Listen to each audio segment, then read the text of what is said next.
د اسلام چې کوم لوی دشمن او د پیغمبر علیه السلام سره ډیر زبردست جنگونه کړي. حضرت خالد ابن ولید رضی الله عنه خدای مسلمان ک یو ډیر د عربو یو مشر چې هغه ډیر زیات هوښیار او ډیر قابل او د پیغمبر علیه السلام سخت دشمنو عمرو ابن العاص رضی الله عنه دی هم مسلمان شو. او بل یو زبردست کافر چې تاسو به ټول او پیژنئ د ابو جهل و عکرمه دا خدای پاک مسلمان ک. او واقعاتی څنګه حضرت خالد ابن ولید وای چې زما زړه کې داسې د اسلام رڼا راتله چې کوم جنگ کې به زه د نبي علیه السلام سره شریکېدم او ما به د صحابو مقابله کوله نو هغه وخت هم زما د زړه ماته وایي چې دا ته څه کوې بس قومیت او د قوم دپاره جنګېدم نو زړه مې مطمئن و زړه به مې خفه و. وی چې کله نبی علیه السلام حدیبیې له راته وی ما ځان سره د شاه سوارانو د اسونو د لښکر واغېسته او مونږ وی چې دی به مونځ کوي یو ځای کې او د مازدیګر دا مونځ داسې دی چې دا مسلمانان نه پرېږدي نو یو مونځ هم نه پرېږدي خو دې له ډېر لوی اهمیت ورکوي. ځکه قرآن شریف کې الله فرمایي حافظوا علی الصلوات والصلاة الوسطی چې یو مونځ هم نه ګورې پاتې نه شي ټول به کوئ او پورا په خپل خپل وخت کې به کوئ وګورې مازدیګر به خامخا کوئ. نو ما ته خو د مازدیګر د مونځ اهمیت معلومو نو مونږ وایو چې د دې په مانځو درېږي مونږ به د یو غونډۍ شاته ورته پټ یو ناګهاني به پې حمله وکړو. مسلمانان چې مونځ کوي تورې به یې ښودي توجه به نه د جنګ نیت به نه بس چې تر څو دوی ځان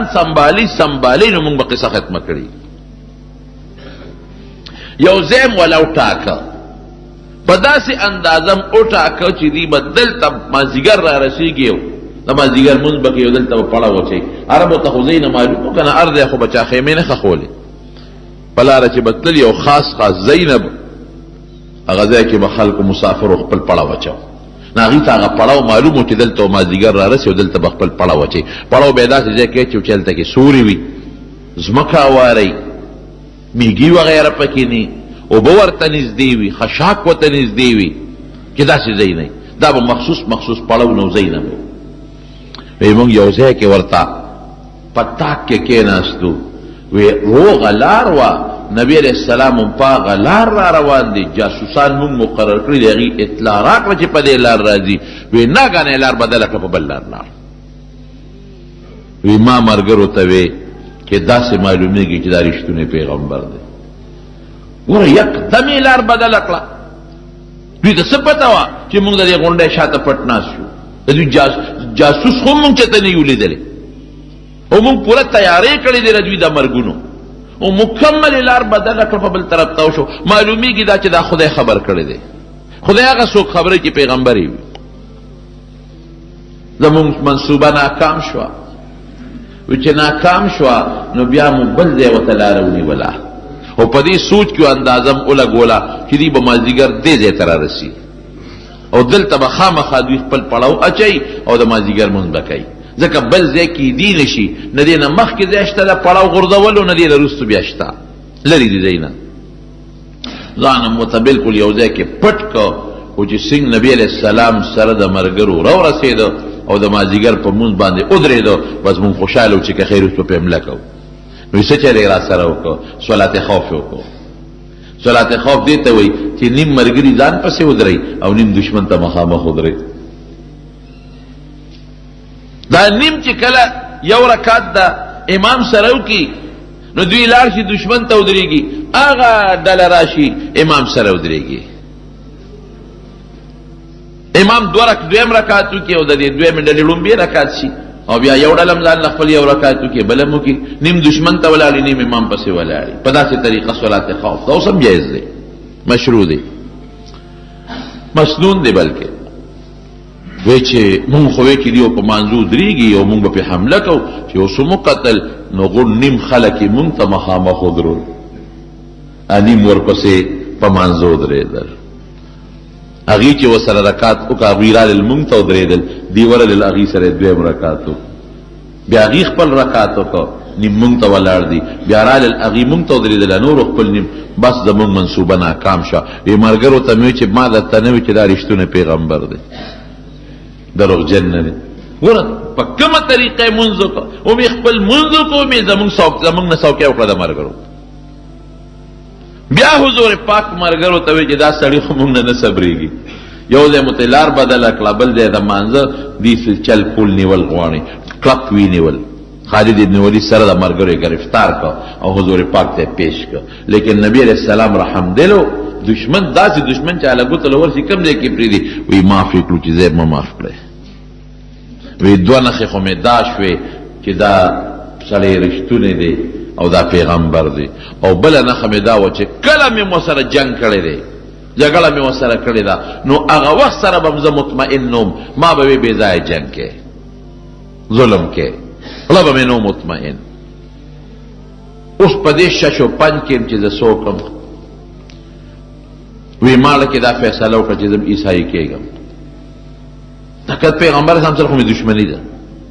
سخته دشمني ده احد کې مې ورسره مضبوط جنگ کړی دی بدر کې مې ښه مضبوط جنگ کړی دی خندق کې تلیم جنگ مې ورسره کړی دی نو دشمن سره خو نشم تاپې کېدی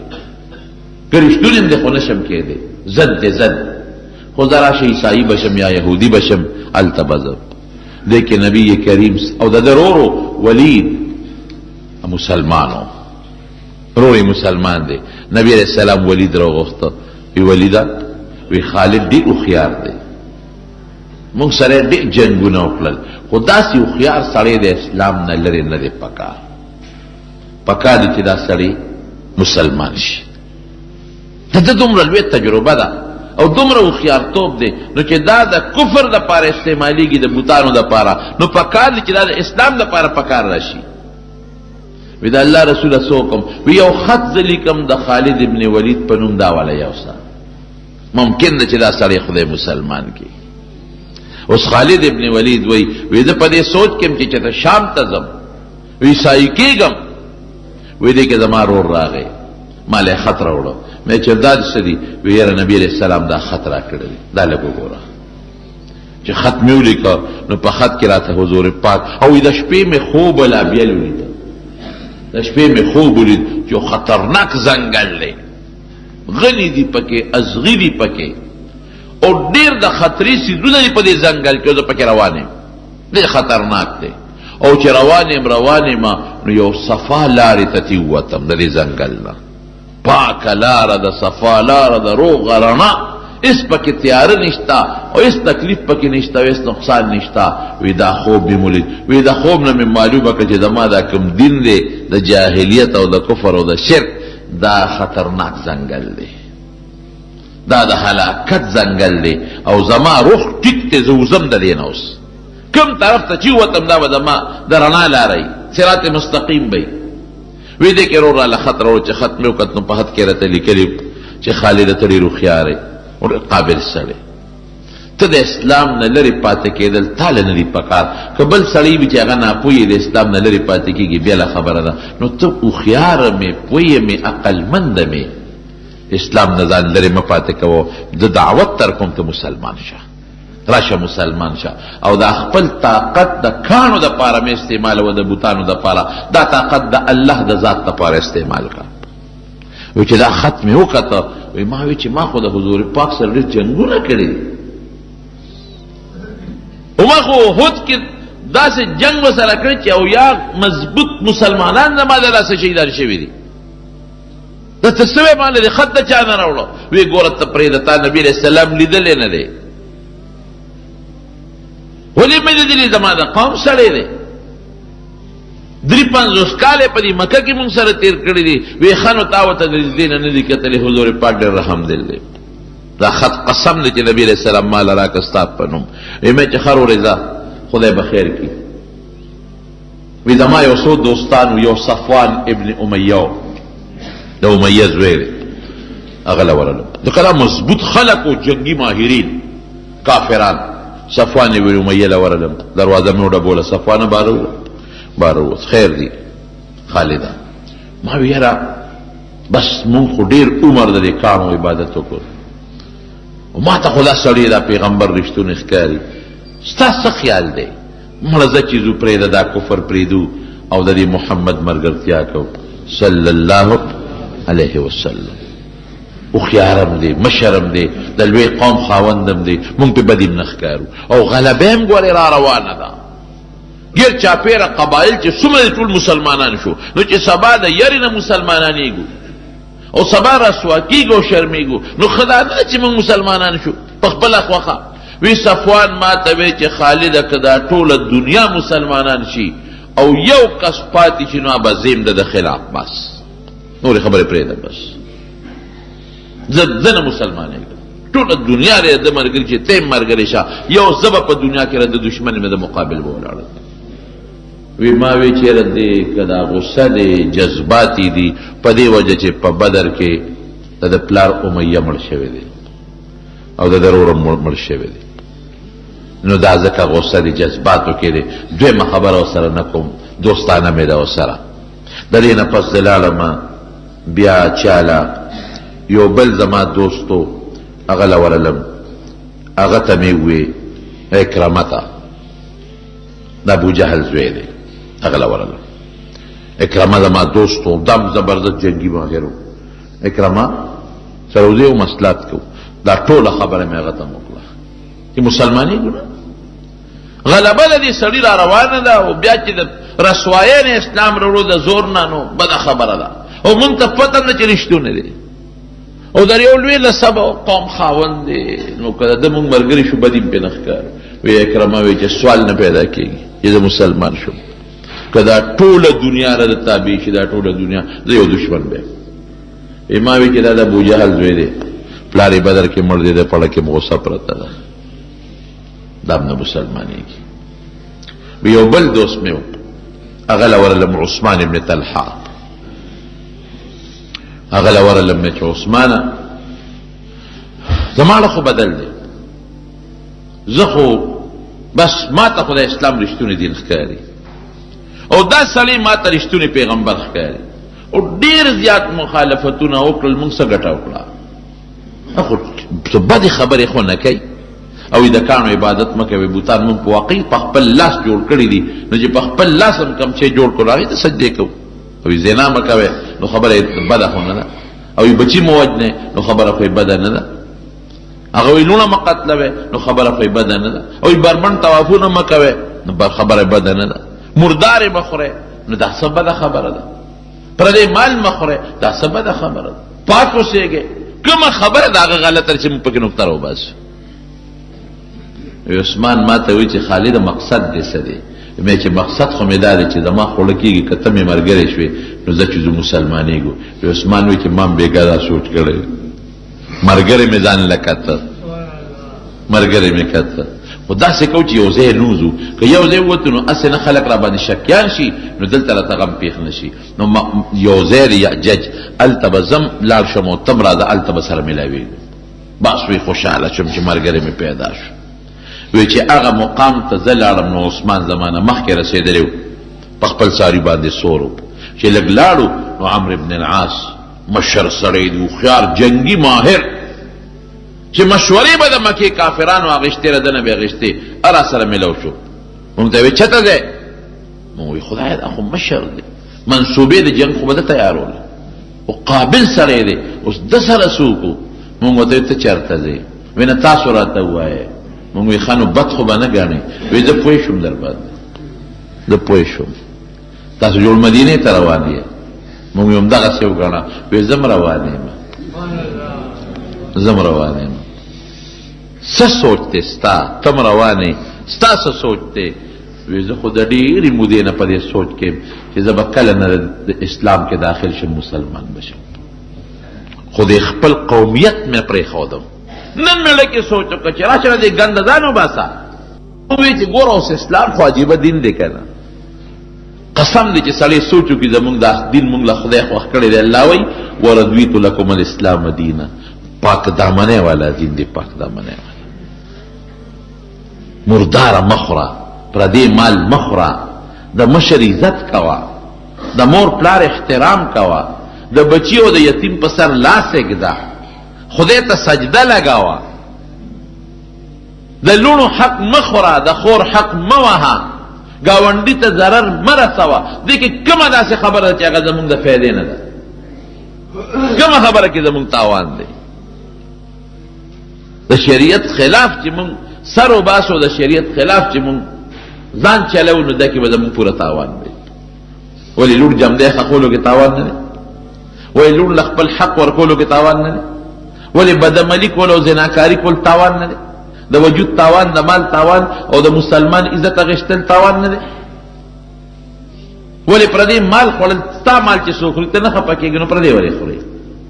ستا د مشر چې څوک قدر نه کوي ته نه خفه کېږي، نو پردې مشر قدر ولې نه کوي؟ ستا د بچی په سر چې څوک لاس راکاږي ته پې خوشحالېږي، د پردې بچی په سر ولې لاس نه راکاږي؟ ستا ګاونډي چې تا ته ضرر رسي ته خفه کېږي، نو ته ولې بل ګاونډي ته ضرر رسوي؟ تا سره چې څوک ښېګړه وکړي او ته یې قدر ونه کړې خفه کېږي به که نه؟ نو چې خدای در سره ښېګړه کړې ده، نو د خدای قدر ولې نه کوې؟ سر ورته ولې په ځمکه نه ږدي؟ د اسلام کومه خبره داسې ده چې هغې کې زموږ تاوان دی، خو موږ ځان له په خپله د اسلام خبره تاوان ګڼو. اسلام کې قسم په خدای زموږ ګټه ده. اسلام رڼا مذهب دی، اسلام روښانه مذهب دی. کور کې امن، ګاونډ کې امن. اوس خو اسلام خلکو په غلط رخ استعمال کړی دی، په ډېر غلط رخ استعمال کړی دی. نو خلکو ته مه ګوره، جرمونو د خلکو ته مه ګوره، اسلام ته وګوره. یو سړی وی راغی که نه مسلمان شو، جومات ته وی راننوته، نو هغه چا ورته وی سپلی ران سره دننه کا. وی ولې؟ وی دا خلک پټی دلته غلا کوي، دا مخکې ځان سره یو څه. هغه وی څوک یې پټی؟ هندوان یې پټی دلته؟ هندوان څه څه؟ وی نه. عیسایان یې پټی؟ عیسایان څه څه؟ وی نه. یهودیان یې پټی؟ یهودیان څه څه؟ وی نه. وی څوک یې پټی؟ وی دا مسلمانان. زه بس وی دغه دین ته مې سلام دی چې خلکو له سپلی پټی. نو ګوره هغه قمقلو، هغه هوښیار نو قمقلو. ولې؟ د یو شخصیت ته وجې دین مه بدنامه وه. یو سړی غلطي وکړه، یو سړی پښتون غلطي وکړه، نو د پښتو خو نه بدنامېږي ورسره. د یو قوم سړي یوسفزی کې یو سړي غلطي وکړه، نو ټول قوم خو ورسره نه بدنامېږي که نه؟ یو مولانا صاحب ته چا وی شیخ غلا وکړه، شیخ غلا وکړه. هغه وی ګوره ګیره مه بدنامه، داسې مه وایه چې شیخ غلا وکړه، ګیره دې بدنامه کړه. داسې وایه چې غل شیخ شوی دی، داسې وایه چې غل ګیره پرېښې ده د خپل غلا دپاره، چې که ګیره مې نه بیا به خلک را باندې ګمان بد وکړي، ګیره به پرېږدم څوک به را باندې د غل ګمان نه کوي. دارالعلوم دیوبند نه سپلی پټه شوې، چا وی طالب غلا کړې ده. مولانا صاحب نه داسې مه وایه چې طالب غل شوی دی، داسې وایه چې غل طالب شوی دی، د طالبې جامه کې را ننوتلی. نو اسلام به نه بدنامه. یو شیخ غلطي وکړه، ګیره به نه بدنامه. ګیره خو ورته نه دي ویلي چې دا غلا وکړه، ګیره خو یې منې کوي. یو مولا نه غلطي وشوه، مولا پسې مولایتوب پسې به کنځله نه کوي، مولای خو ورته نه وایي چې دا کار وکړه، ده غلطي وکړه. نو اسلام به نه بدنامه. اسلام ډېر ښکلی مذهب دی چې الله فرمایي ورضیت لکم الاسلام دینا، ما د اسلام غوندې دین غوره کړی دی. نو چې خدای کوم شی غوره کړي، ابه د خیر کې د شر به وایي، اوس ابه د خیر چې دی ورسېدل مدینې منورې ته. اوس ګوره ورته چا ورته ویلې نه دي، نو ویې لمبل اوښان یې سمرو لاولې ولمبل، زیاتي نوکان ویښته مې کټ کړل، خوشته جامې ځان سره وړې وې هغه یې واغوستلې. پھر اسلام خپله سړي ته پاکوالی ښیي او خوشبویي پورې کړه. ولید وله راغی د خالد ابن ولید روډ، وی وروړې څه کې راورسېدی؟ وی راورسېدو. وی چې مونږ خو راورسېدو، خو ودرېږه جامې بدلو. هله شا به وي زر کوی، نبی کریم صلی الله علیه وسلم ستاسو استقبال کې دی، انتظار مو کوي. صبر وکړه وروره، داسې پلیت وله نه شو ورتلی چې جامې پاکې کو، وجود پاک کو. دوړې لرې کړو بیا به ورځو. درې واړو جامې بدلې کړې، غسل یې وکړل، صفا جامې واچولې، خوشبویې واچولې، او بیا نیغ لاړل مدینې شریفې ته. او چې په جومات ورننوتل، حضور پاک دقسې ورته ولاړ دی، مسکې ورته ولاړ دی، مسکې. او دی چې ورغلل سنگ خالد ابن ولید لومبي، یا به ورته دشمن وی، یا به په جنگونو کې کنزل ورته کول، او د حضور پاک نوم به رواناو، نوم به ولا په بد واغشته، مزمم به وی، محمد به نه وی. محمد معنا د صفت خاوند، ښکلی د ستایل شوی مزمم معنا چې هغه انسان چې په بدو یادېږي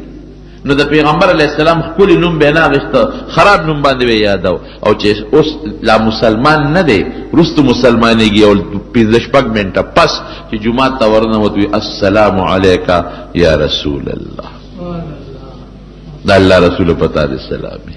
او فورا حضور پاک دعوت نه دی ورکړي فورا اشهد ان لا اله الا الله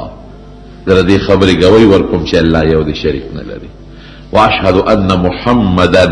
عبده ورسوله د دې خبرې گواہی ورکوم چې محمد صلی الله علیه وسلم د الله خپل بنده او د الله استاد او پیغمبر دی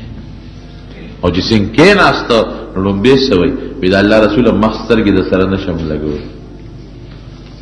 ما ډېر لوی جرمونه کړي ما په هر میدان کې ستا مقابله کړې ما په هر میدان کې ستا دشمن مقابله کړې ده او ما څو ځله ستا د مرګ نیتونه کړي دي یو ځل نه څو ځله مې د مرګ نیتونه کړي دي او د دنیا مسلمانان صحابه زما د لاس نه شهیدان دي اوس به زه څه کوم وی دا کلمه چې دی وی د یارې دی وی که د زړه نه وی نه بیاره نشته دا مې د زړه نه وی د زړه نه زه دا منم چې اسلام حق دین دی او ته د خدای رښتونی پیغمبر یې وی زه بس الاسلام یهدم ما کان قبله دې نه مخکې چې دې څه کړي دي د اسلام د وجې معاف ختم خدای دا درې مضبوط کسان مسلمانان کړل ګوره اسلام رو مضبوطېږي که هغه بل عثمان بیا رستو هغه بل عکرمه د ابو جهل زوی هم بیا رستو مسلمانېږي دې وخت کې نه رستو مسلمان شو اوس چې کله مسلمان شو تجربه خو شته اتفاق د غزوه موته جوړه شو یو کافر دی لوی شرحبیل ابن عمرو غسانی دا د هرقل چې د روم کم بادشاه د هغه د طرف نه دی د شام گورنرو نبی علیہ السلام یو صحابی لگا حارث ابن عمر رضی اللہ عنہ اگلے خط ورگا پیدا با دی شرحبیل ابن عمرو غسانی تورسے دی اسلام دعوت ورکا اگے ظالم دا پیغمبر سم استاد ملک شئی دیکھ استاد خوبا نو دی استاد دا نقصان نور کے حضور پاک پاگی صحفا فشو او دا دریو دارو کسانو یو دستے تیار کر استاد خو څوک نه وجني ما خو استاد ولېږه د ایمان دعوت مې ولا ورکه چې نه قبل او ډېرو کافرانو سردارانو د اسلام دعوت قبول نه کړ ډېره ښه ده چې قبلې د خپل زړه نه قبول کا اسلام زور نه دی ګورې ما درته تېره جوړم ویلي دا خلک اسلام بدنامۍ دا ناقص العقل دی پوهېږي نه چې اسلام په زور خور شوی دی په زور د چا په زړه کې څوک اسلام نشي وردن نه کولی پلار په زوی په زور خپل خبره نشي مناولی گاونډي په گاونډي نشي مناولی مورې په لور نشي مناولی نو بل څوک به څنګه مناولی اسلام د زړه شی دی د جنګونو هغه وجې جدا دي درته مې ویلي په دې خفه شو چې دا خو استاد دی که دې منلې او خفه ما د خیر یو دعوت در که دې نه مننو اسم نشته ته پېشه خپل دین دې پېشه نو نبي علیه السلام د 3000 کسانو لښکر تیار کړ او حضور پاک د سپینه جنډه جوړه کړه سپینه او زید ابن حارثه له ورکړه او وی فرمایل وی دا زید تاسو امیر د مشر دی کدی شهید شو نو جنډه به د جعفر سره ابا امیری که جعفر شهید شو نو جنډه به د عبد الله ابن رواحه سره او که عبد الله ابن رواحه شهید شو نو چې بیا چام جنډه واغشته به د مسلمانانو مشر نو چې پیغمبر علیه السلام دا خبر وکړو دا ښکاره وکنه چې زید به شهید کیږي که پیشنګویي شوه جعفر به شهید کیږي عبدالله بن رواحه رضی الله عنه به شهید کیږي دوی چې لاړل یو ځای ته ورسېدل هغې شرحبیل ابن عمرو غسانی ته پته ولګېدله چې مسلمانانو خو زما خلاف لښکر را لېږلی دی هغه د روم بادشاه هرقل ته اطلاع ولېږله هرقل د 3 لکو فوج را ولېږه 3 لاک 3000 او 3 لکه 3000 او 3 لکه څومره لوی فرق مسلمانانو ته چې پته ولګېدله د جاسوسي نظام نه بغیر جنگ نشي ګټلی جنگ کې به خامخا ستا جاسوسي نظام چې ته د دشمن د حالاتو نه خبرېږي څومره وسله ده څه قسم وسله ده په کوم طرف در باندې راځي دا غوی اراده شتا نشتا ډېرې خبرې دي په جاسوسي نظام نه اوس هم فوج نه چلېږي بغیر جاسوسي نظام نه جاسوسي نظام په هغه زمانه کې مو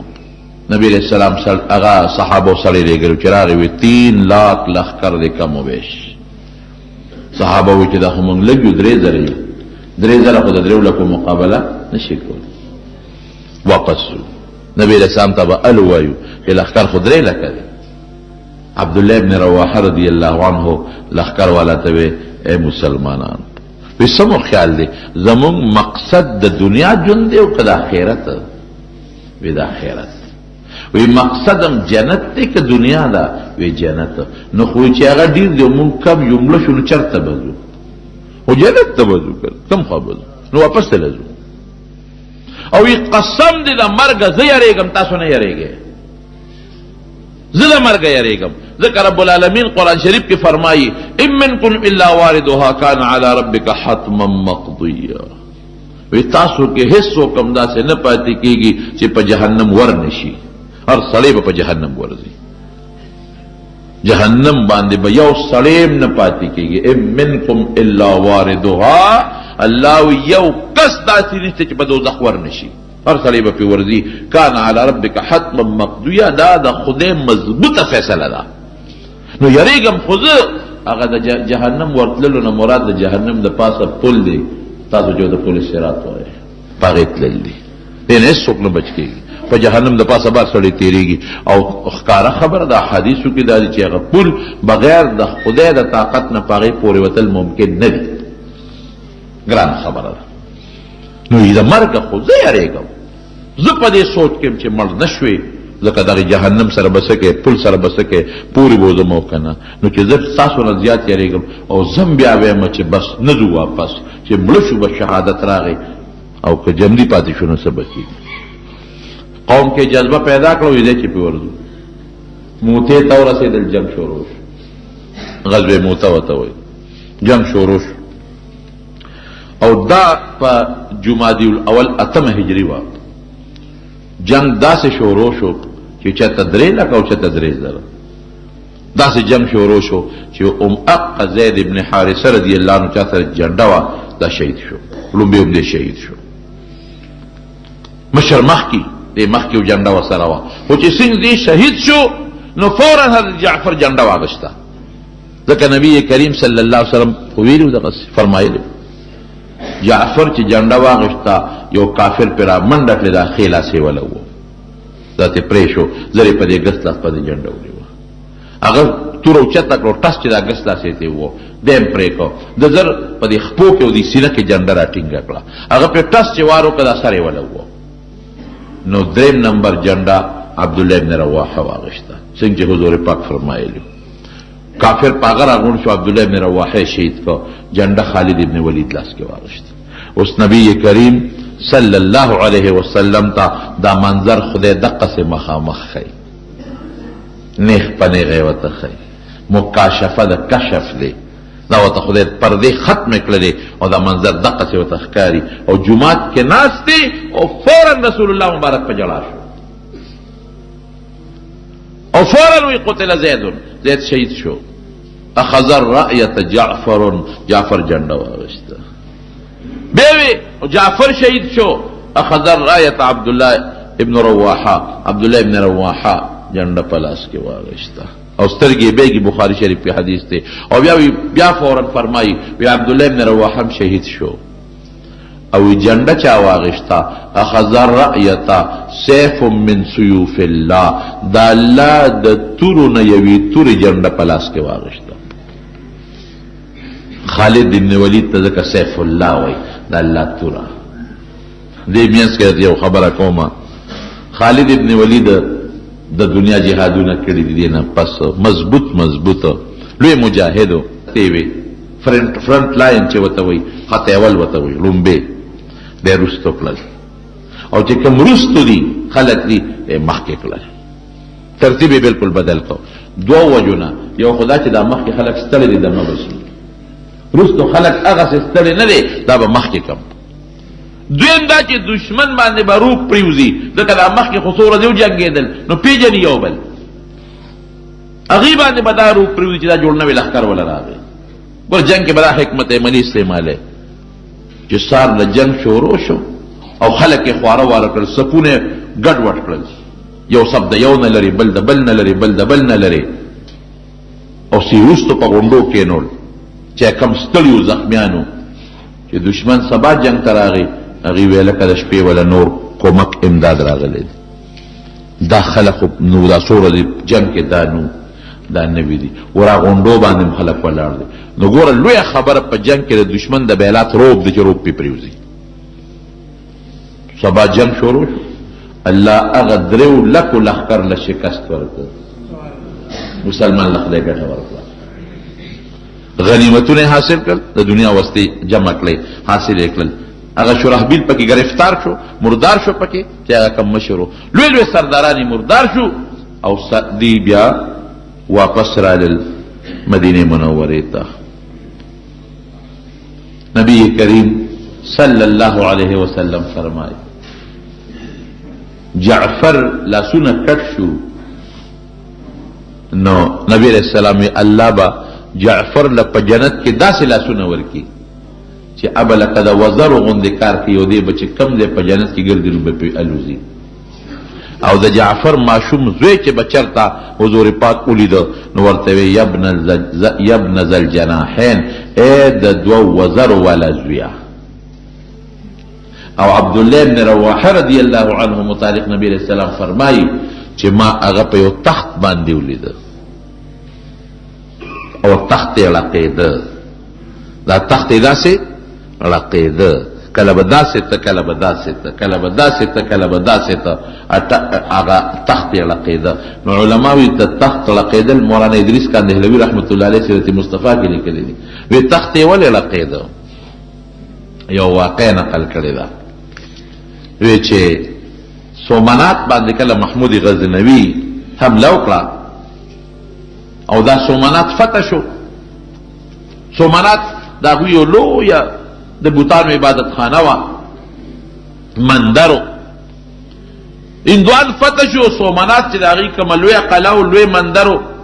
هغې کې دننه نو په هغې د پاسه د اسلام جنډه ولګوله. نو دا چې څومره هندوانو دا ورته ټول راغون شو او محمود غزنوي ته یې وایي چې بس داسې کار دی چې موږ درته یو درخواست کوو په دې مندر کې زموږ یو غټ بوت دی، هر څه چې کوې خو دا یو بوت راله مه ماتوه، څومره پیسې چې غواړې درکوو، څومره پیسې چې غواړې خولې نه وباسه. ځکه بوتان د ټول مات کړل چې په کوم ځای به ورغې فتح کول بوت پې ماتو بوت پې ماتو بوت پې ماتو، ټول زمونږ بوتان دې مات کړل. زه بس چې څه دې وکړل او دې کړل، خو ته دا مهرباني وکړه چې دا کوم غټ بوت دی په منځ کې دی دا راله مه ماتوه. اوس پیسې چې ته څومره غواړې دربه. چا ورته وی چې صاحبه خیر دی یو بوت دې پکې وي که نه؟ یو بوت دې وي دا به پرېږدو، بله پیسې راکوي، زرګونه روپۍ راکوي، یو سره او سپین. هغه زمانې اوس خو روپۍ زمونږ اصطلاح کې ده که نه، هغه زمانه کې چې څه سکه وه او سره او سپین او هر څه راکوي، یو به ورته پرېږدو. د ده مړه نرم شو، زه وی سلا پې کوو. نو د شپې خوب ولید چې د میدان دی د حساب کتاب محشر نو یو فرشته مې دوزخ ته راکاږي، نو بلې فرشتې د مټه ونیوم امې جنت ته راکاږي. دا دوزخ ته چې مې کومه فرشته راکاږي نو دی وی دا بت فروش دی، وی بت خرڅی دوزخ ته یې غورځو. هغه چې جنت ته مې کومه راکاږي هغه وی نه بت شکن دی، بوتان ماتای، د دنیا بوتان یې مات کړل، نو زه ځکه جنت ته بوځم. نو څوک یې خوا راکاږي څوک یې بل خوا، چې د خوبه راپاڅېده هله شا به وي دا بوت ماتوی. نو الله شان ته ګورو چې بوت له ټس ورکو ماتې کا وی غورځو، دنه ګېډه ډډو دنه پکې دومره هیرې جواهراتو چې هغې هندوانو څومره پیسې ورکولې هغې نه پکې زیاتې پیسې راوتې. دا خو خیر د دې مثال نه دی مولانا ادریس کاندهلوي مثال نه ورکوي، ستاسو د پوهې دپاره ده. وی تخت یې لقیده، ولې لقیده؟ جنت ته روان دی ګورې، او هلاویږي لقیږي، ولې؟ ځکه ویده وي چې زما مرګ نه دی خوښ،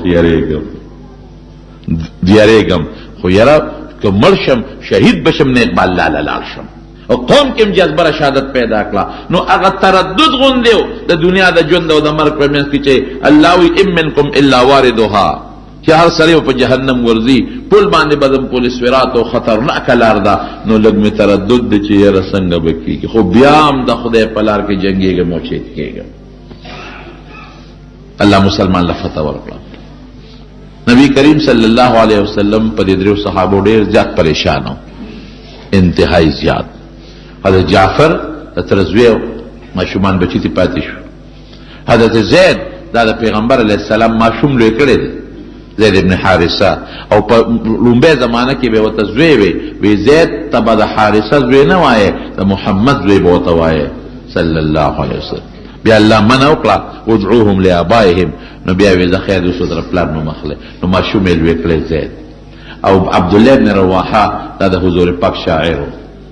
د نبی علیہ السلام په صفت کې به شعرونه وي او د مکې د مشرکانو بد به وي، په دې دړمنو خپه پې و. خو خیر په غزوه موته کې دغه شامیانو له رومیانو له رب العالمین د مسلمان په لاس 3000 مسلمانو له په لاس باندې الله 3 لکو کافرو له شکست ورکړ. الله مسلمان له فتح ورکړ. دا ټول د مکې مکرمې د فتح لارې دي. هغه د فارس بادشاه کسرا به ورته وي، نوم یې سو دغه زمانه کې پرویز نوم، پرویز ابن هرمز مشهور نوشیروان بادشاه چې عادل تیر شوی دی، دغه نوسیو. هغه ته خط ولېږه نبی علیہ السلام. خط یې عبدالله ابن حذافه سهمی رضی الله عنه له ورکړه، وی دا خط ولا ورسوه. هغه له چې خط سینګ ورسېد دقسې یو ګورنر لی ورکړه، او ګورنر خط ورسو. هغه ډېر بدماش و، هغه فورا د نبی علیہ السلام خط وشلو، خط یې ټوکړی ټوکړی کړ. او عبدالله ابن حذافه ته وی تا استازي د استازي وجل منه دي، ګنې ما به د سره اوس کتلي. او زازان د یمن بادشاه د د سلطنت لاندې و، د ګورنر، هغه ته وی خط هغه ته ولېږه، وی 2 مضبوط پهلوانانو ګوره، ښه مضبوط او ښه مضبوطې تورې والا ورکه، وسله ورکه، او چې لاړ شي دا پیغمبر ګرفتار کړي مالې راولي، او که ګرفتارولی نشي څه مسله وه نو چې مړی کړي او سر یې ماله راوړي. دومره هغه جذبه کې راغی. نبی کریم صلی الله علیه وسلم له عبدالله ابن حذافه رضی الله عنه راغی، وی څه چلی وکړه؟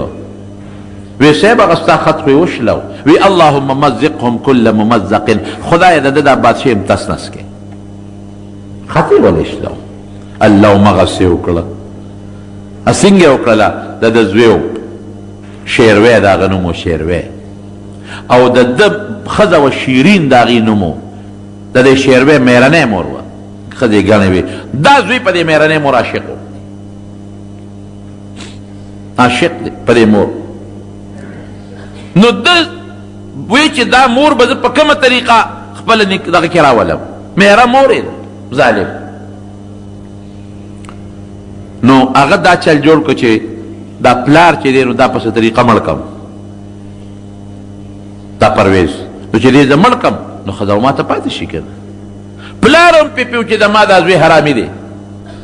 دی هر کله چې په ما بس حمله کوي ځان به یې ساته. نو پلار یې بیا په الماری کې چې کوم مخصوص سامان هغې کې زهر په یو شیشه کې بند کړی، زهر، او د پاسه پې لیکلي دوا مفید للبا، دا هغه دارو دی چې دا انساني قوت دپاره ډېر زبردست شی دی. هغه ته پته چې دا حرامي هر کله چې که زه یې مړ کړم زما دې سامان له به راځي، خو چې دې م رانه جمدې پاتې دی شي. دې خوا ته دې بادشاه د پیغمبر علیه السلام په مرګ پسې د زازان د یمن ګورنر ته وي 2 کسه پهلوانان ولېږه، هغې یې تورې ورکړې، هغه یې په زهرو کې دغه کړی دی، سرې کړی، او نبی علیہ السلام پسې لاړه. دومره قمقل دي چې حضور پاک د تاسو نږدې کېدی قدرې هم نشئ، ګرفتار کو یا چې سر پرېږه، داسې وړه خبره ده.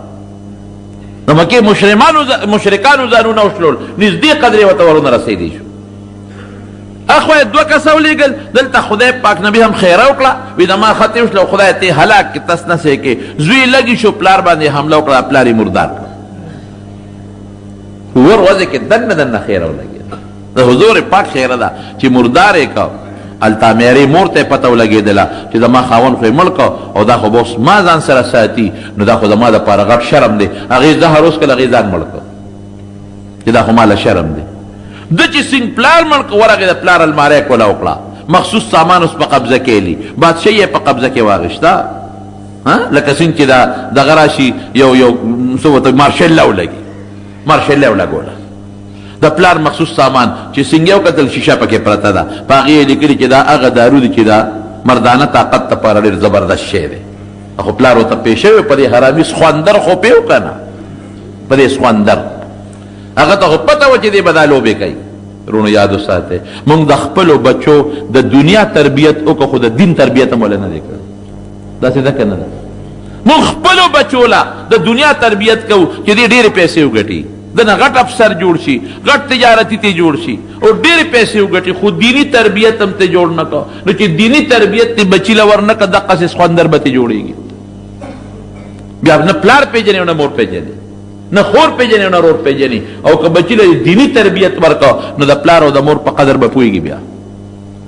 هغه ته خو پته وه چې زما دا زوی بار کله لوبه کوي، دا شی ورته زهر یې ورته بند کړو چې هغه شیشې ته او زما د پلار چې دومره ښځې ساتلې دا دارو به یې خوړل، شیشې په خولې راواړو له قلقل، خو چې څنګه تېر شو لتې وټکولې هغه مردار شو. ښځه هم لاړه، بادشاه هم لاړ، زوی هم لاړ. د پیغمبر علیه السلام دعا ټیک شوه که نه؟ تس نس شوه. هلته هغه دوه کسان نبي علیه السلام له ورسېدل، تورې پټې کړې دي چې ګورې و دې به څنګه به ګرفتاره و، خو بلا ملګري ته ګیر چاپېره تو دي، بلا ملګري دي. لوی شان دی د حضور پاک، خو لوی شان کې دی او د دنیا ملګري ته ګیر چاپېره تو دي. او د حضور پاک ملګري ماشاءالله دنیا کې داسې چېرته نه دي تېر شوی چې لاړې به یې توکلې ابه صحابو لاسونو کې نیولې په مخ به یې مږلې، چې خولې نه به یې خراش کې توکه صحابو به لاس کې نیوه په مخ به یې مږه. او چې دی ورغلل او د پیغمبر علیه السلام د مخ مبارک ته وکتل، پوه شو هم پوه شو چې دا د وجلو قابل دی، ځان وجلو په خلکو، او دا خو مخ نه رڼاګانې خېږي.